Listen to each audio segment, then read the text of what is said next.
kita harus menyadari kita hidup di dunia menjadi orang yang iman kepada Allah, itu menjadi orang mukmin dan muslim. Sebenarnya itu hanya kasih sayang Allah kepada kita. Allah memilih kita menjadi orang yang mukmin muslim. Sebab Allah menciptakan manusia di dunia ini hanya terdiri dari dua golongan. Golongan pertama yaitu orang-orang yang iman kepada Allah, termasuk kita semuanya. Golongan kedua yaitu orang-orang yang kufur, artinya tidak iman kepada Allah Subhanahu wa taala. Firman Allah, "Faman yuridillahu an yahdiyahu yashrah sadrahu lil-Islam, wa man yurid an yudillahu yaj'al sadrahu dayyqan harajan ka'annama yas'adu fis sama'." Faman yuridillahu an yahdiyahu ayyurshidahu lidinihi. Artinya, barang siapa dikehendaki Allah mendapatkan hidayah, artinya ditunjukkan ke agama yang diridhoi Allah, maka Allah akan membuka hatinya untuk menerima Islam sebagai agamanya. Jadi intinya kita menjadi orang mukmin muslim ini semuanya hidayah dari Allah Subhanahu wa taala. Termasuk kita dimuliakan Allah. Termasuk kita diberi kunci untuk hidup selamat, utamanya di akhirat nanti. Ini Allah berarti sudah memilih kita menjadi orang-orang pilihan, sebab kita hidup di dunia menjadi orang Islam. Lanjut ayat, wa may yurid ayyudillahu ayatruku kafiran yaj'al sadrahu ay qalbahu dayyqan harajan ka'annama yas'adu fis sama'. Jadi barang siapa dikehendaki Allah menjadi sesat, artinya Allah membiarkan orang itu menjadi orang kafir, maka Allah jadikan dadanya orang itu sempit, sesak, seakan-akan dia sedang mendaki langit. Jadi jelas ada dua orang atau manusia hidup di dunia ini, ada yang iman, ada yang kufur. Sedangkan orang yang iman, jelas Allah memberikan hidayah kepada kita untuk menerima agama Islam. Sedangkan orang-orang yang tidak diberi petunjuk Allah tidak siap untuk menerima Islam. Di dalam hadis dijelaskan, anin Nabi sallallahu alaihi wasallam annahu qala, "Idza arada Allah bi 'abdi khairan salaka fi qalbi al-yaqin wa tasdiq. Wa idza arada bi syarran salaka fi qalbi at-tibah." Artinya, idza arada Allah bi 'abdi khairan salaka fi qalbi al-yaqin wa tasdiq. Jadi apabila Allah menghendaki hambanya menjadi orang baik, artinya orang Islam, mukmin, Allah akan memasukkan keyakinan dan kepercayaan ke dalam hati hambanya. Jadi Allah menghendaki termasuk kita semua menjadi orang mukmin muslim. Dada kita dibuka oleh Allah, siap untuk menerima keyakinan dan kepercayaan, percaya bahwa Tuhan kita adalah Allah Subhanahu wa taala dan Nabi kita adalah Nabi Muhammad sallallahu alaihi wasallam. Wa idza arada bi syarrin salaka fi qalbi ar-ribah. Dan apabila Allah menghendaki hambanya menjadi orang yang jelek, artinya orang yang dibenci atau kafir, maka Allah akan memasukkan keraguan di dalam hati hambanya. Jadi kalau Allah tidak menghendaki orang itu Islam, maka Allah akan menempatkan di dalam hatinya orang-orang yang tidak dikehendaki Allah Islam adalah keraguan, mamang. ragu-ragu atas kebenaran Islam. Dengan firman Allah dan dawuh Nabi Muhammad SAW jelas bahwa manusia di dunia ini hanya terdiri dari dua golongan. Itu pertama golongan orang-orang Islam mukmin, dua orang-orang kafir, artinya orang yang ingkar kepada Allah Subhanahu wa Ta'ala. Artinya orang yang dikehendaki Allah menjadi orang mukmin muslim, Allah akan membuka hatinya bisa percaya dan menerima kebenaran yang disampaikan oleh para rasul. Utamanya bagi kita sebagai umat Nabi Muhammad SAW akan menerima dan percaya apa saja yang disampaikan Nabi Muhammad SAW termasuk agama Islam. Di kita sangat beruntung menjadi orang Islam. Dan bagi orang yang tidak iman kepada Allah, yaitu orang kafir, hatinya tertutup dan penuh keraguan, tidak menerima kebenaran yang dibawa Rasulullah SAW, yaitu agama Islam. Untuk itu, di dalam ajaran Islam tidak ada paksaan untuk memeluk agama Islam, tidak ada paksaan sama sekali. Apa sebabnya? Sebab kebenaran sudah jelas, sudah nyata bagi kita umat Islam. Kecuali umat-umat yang lain, la ikrah fiddin. Tidak ada pemaksaan di dalam memeluk agama. Tapi kita sebagai umat Islam harus tahu dan yakin bahwa inna dina indallahi Islam. Sesungguhnya Allah atau sesungguhnya agama yang diridhoi Allah adalah Islam. Ini harus menjadi patokan bagi kita semua sebagai umat Islam. Nah, karena sudah jelas inna dina indallahi Islam, maka tidak ada paksaan untuk memeluk agama, sebab kebenaran sudah jelas. Iqra fiddin. Ini jelas. Kemudian ditegaskan Allah, lakum dinukum waliyadin. Bagimu agamamu dan bagiku agamaku. Ini juga untuk toleransi beragama. Kita saling menghormati. Karena sudah saya sampaikan tadi, orang atau manusia di dunia hanya golongan satu iman, golongan kedua kufur, tidak iman, tidak percaya dengan Allah sebagai Tuhan, tidak percaya Nabi Muhammad utusan Allah. Ini hanya dua saja. Jadi kita tidak usah harus memaksa seseorang untuk masuk Islam, dan non Muslim tidak boleh untuk memaksa umat Islam ke non Muslim. Ini lakum dinukum waliyadin. Dan yang paling penting dan wajib bagi kita sebagai umat Islam, yaitu wajib menjaga, mempertahankan iman dan Islam. Jangan sampai iman Islam kita lepas. Utamanya meninggal dunia, kita usahakan tetap membawa iman dan Islam. Jangan sampai lolos atau coplok iman Islam kita, utamanya meninggal dunia. Firman Allah, ya ayyuhalladzina amanu taqullaha haqqa tuqatih wa la tamutunna illa wa antum muslimun. Artinya, wahai orang-orang yang beriman, ya panjenengan semuanya, bertakwalah kepada Allah dengan sebenar-benarnya takwa.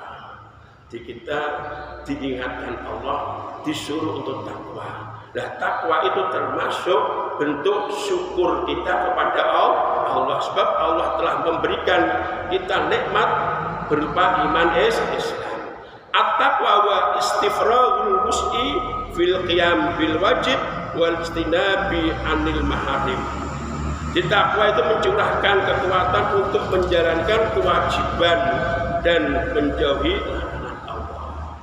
Di bentuk syukur kita atas nikmat Allah berupa iman Islam, kita wajib menjalankan perintah Allah termasuk sholat. Jangan sampai kita lepas tidak mengerjakan sholat karena sesuatu hal. Puasa, lebih-lebih tinggal berapa hari kita sudah masuk di bulan puasa. Untuk persiapan itu kita harus menata hati, kita harus gembira atas kedatangan bulan puasa, dan kita hormati bulan puasa dengan menjalankan perintah-perintah Allah, baik itu yang wajib atau yang sunat, dan kita menjauhi semua larangan Allah. Jangan sampai meninggalkan sholat kemudian berbuat perbuatan maksiat, harus kita hindari untuk memuliakan bulan puasa. Ini takwa. Kerjakan kewajiban-kewajiban dan jauhi semua larangan. Nah, takwa itu ada batasnya, fattaqullah mastata'tum. Jadi bertakwalah kamu kepada Allah menurut kesanggupan atau kemampuanmu. Maka tidak dikehendaki takwa di luar kemampuan. Jadi dengan takwa, sholat, puasa dan sebagainya, ini harus diukur dengan kemampuan. Apa itu sholat wajib atau sholat sunat, mungkin jangan saya memperberat. Sebab tidak dikehendaki takwa itu memperberat. Contoh saja, misal panjenengan kita sakit sehingga tidak bisa berdiri atau bahkan tidak bisa duduk, hanya cukup bisa tidur. Nah, bagaimana kalau kita umat Islam dalam kondisi tidak bisa berdiri, tidak bisa duduk, misal tidak bisa, hanya bisa tidur, sementara rukun sholat, ya, untuk sholat fardu harus berdiri. Nah, sementara ada orang yang tidak bisa berdiri, bagaimana sholatnya? Apa dipaksa harus berdiri? Tidak. Jadi cukup, kalau tidak bisa berdiri cukup duduk, tidak bisa tidur. Ini cukup, tidak harus berdiri. Sementara berdiri dipaksa pun tidak bisa, ya cukup ini. Mastata'tum. Begitu juga lain dengan yang sunat, misal dengan sholat taraweh. Nun sewu sholat taraweh jenengan duduk, padahal jenengan mampu berdiri, mungkin kelelahan dan sebagainya, malas dan sebagainya, jenengan sholat taraweh duduk. Ini bagaimana sah atau tidak? Sah.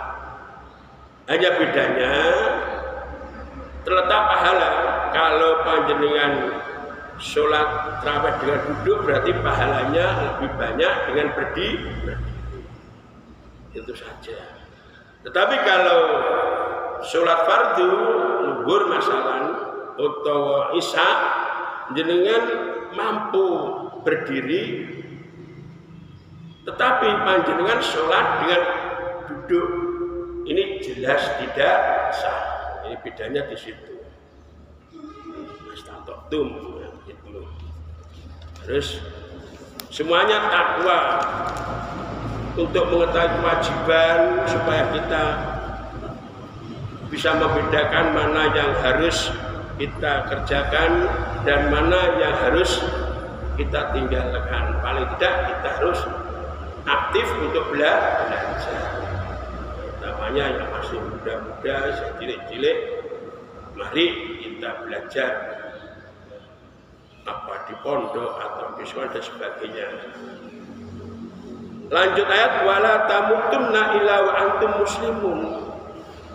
Dan janganlah kamu mati kecuali dalam keadaan muslim. Ayat ini maksudnya al-amru bil iqamah alal Islam.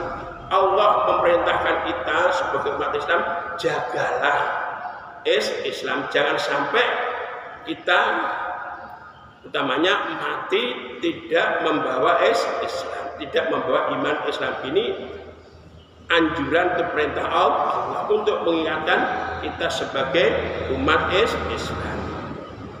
Sebab Allah Ta'ala menciptakan manusia ini ada 4 golongan, mungkin sudah saya sampaikan kemarin. Pertama, awalnya iman sampai meninggal dunia tetap membawa iman, artinya husnul khotimah. Nah, sementara kita semuanya sudah diberi petunjuk Allah untuk menerima kebenaran, utamanya kita memeluk agama Islam. Nah, ini harus kita syukuri. Kita syukuri. Ya tadi syukur kita yaitu menjalankan semua perintah Allah dan menjauhi semua larangannya. Pak, contoh misal ada orang Islam sholat males, biasanya dantek. Kalau semangat ya sholat, kalau males tidak mau sholat, atau bahkan melanggar larangan Allah. Saya misal perbuatannya judi dan sebagainya. Ini bagaimana Pak nanti kalau meninggal dunia? Karena banyak maksiatnya. Besok di akhirat tinggal begini. Kunci pokok orang selamat hidup di akhirat ini adalah meninggal dunia membawa iman Islam. Walaupun di dunia berbuat maksiat, malas untuk mengerjakan kewajiban, selama meninggal dunia tetap iman Islam, jelas tetap masuk surga, walaupun masuk neraka terlebih dahulu. Ini tetap masuk surga. Sebab kuncinya untuk selamat hidup di akhirat hanya meninggal dunia membawa iman Islam. Ini yang harus kita pertahankan, sebab kita sudah diberi modal Allah menjadi orang Islam. Dan selanjutnya kita harus menjaga iman Islam kita sampai kita meninggal dunia membawa iman Islam. Ini. Kemudian golongan kedua, awalnya kufur, tidak iman, sampai meninggal dunia tetap kufur, tidak iman. Ini jelas masuk neraka. Hidupnya kufur, meninggal dunia pun kufur.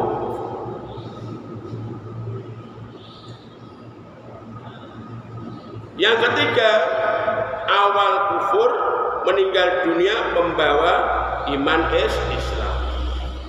Awalnya kufur, tidak iman pada Allah, tidak iman kepada utusan Allah Nabi Muhammad SAW. Meninggal dunia membawa iman. Kufur menjelang meninggal dunia masuk Islam, membaca syahadat 2. Bagaimana ini? Tadi sudah saya sampaikan, kunci keselamatan hidup di akhirat adalah meninggal dunia dengan iman Islam. Walaupun selamanya kufur, tetapi meninggal dunia membawa iman Islam, berarti ada jatah masuk surga. Adapun mungkin pada hidupnya pada waktu masih kufur, yang jelas orang-orang non-muslim jelas tidak sholat. Tapi mereka dihitopi Allah supaya menjalankan syariat-syariat Islam. Harus pertama masuk Islam, baru ibadahnya pakai niat. Maka masalahkum fis sakor, kenapa ini orang-orang non muslim dikitopi kenapa kamu kok masuk neraka sakor? Jawabnya, saya di dunia tidak sholat. Ini untuk apa? Untuk memperberat non muslim besok di akhirat, azabnya lebih berat lagi. Maka tatkala non muslim, contohnya Bahrom Al-Majusi ini seumur-umurnya hanya menyembah api, menjelang meninggal dunia masuk Islam. Syariat-syariat yang ditinggalkan termasuk sholat, puasa, orang-orang non muslim setelah masuk Islam ini tidak dituntut. Sholat yang ditinggal selamanya, puasa tidak dituntut atau tidak suruh mengadani, sudah terlebur. Tetapi kalau masih ada hubungan non sewu, hakul ada misal hutang dengan orang lain atau mengambil barang orang lain, walaupun sudah Islam tetap milik orang lain harus dikembalikan. Beda lagi dengan orang yang murtad. Islam mungkin karena sesuatu hal kemudian keluar dari Islam. Ini umpamanya masuk Islam lagi, apa yang ditinggal wajib dikandani, termasuk misalnya pun murtadnya 2 tahun, ya sholat 2 tahun dan seterusnya. Lebih berat orang yang murtad. Ini untuk kita semuanya tidak diperbolehkan. Misalnya orang non muslim panjenengan tuduh nanti akan masuk surga, masuk neraka, jangan. Sebab akhir hayat kita tidak tahu, mungkin non muslim menjelang meninggal dunia membaca syahadat. Nah, inilah. Kemudian yang keempat, awal iman, artinya Islam, meninggal dunia copot iman Islamnya. Seperti contoh Bal'am bin Ba'urah. Jadi awal Islam mungkin saja melanggar hal-hal yang menjadikan kemurtadannya. Mungkin karena hubud dunia, hubud jah, mungkin karena cinta dengan harta, cinta dengan jabatan, mungkin melakukan sesuatu atau mengucapkan sesuatu yang menjadikan orang itu murtad dan sebagainya. Mungkin saja hidup ya hanya Islam tapi sholat tidak mau, kemudian perbuatan maksiat kencang dan sebagainya, mungkin juga itu bisa menyebabkan kemurtadan. Artinya mati tidak iman dan tidak Islam. Untuk itu Allah SWT selalu mengingatkan kita, wala tamutunna illa wa antum muslimun. Sebab kita hidup di dunia hubungan dengan Allah dan hubungan dengan masyarakat. Kita harus baik hubungan dengan Allah dan kita harus baik hubungan dengan masyarakat. Utamanya jangan sampai kita menyakiti tetangga, teman dan sebagainya. Ini harus kita jaga, baik melalui lisan atau perbuatan. Sebab kalau kita membuat rese, bahasanya rese atau membuat gaduh masyarakat sehingga masyarakat merasa resah, susah dengan panjenengan semuanya, ini dengan diancam tidak akan masuk surga. Sebab hakul adami tidak kita jaga. Maka langkah-langkah kita, pergaulan kita harus benar-benar mencontoh Rasulullah SAW. Dengan siapa saja kita harus hormat, utamanya dengan tetangga, dengan masyarakat, Kalau keluarga otomatis ya, hormat kepada orang tua, kepada guru, kepada ulama yang membimbing kita, kepada pejabat, karena pejabat juga mengatur kehidupan di dunia. Jangan sampai kita melecehkan atau menghina ulama, atau bahkan kita tidak diperbolehkan melecehkan atau mengganggu pejabat yang mengatur kehidupan kita semuanya. Ini harus kita jaga supaya kita benar-benar hidup di dunia selamat, di akhirat lebih-lebih selamat. Sekian. Assalamualaikum warahmatullahi wabarakatuh.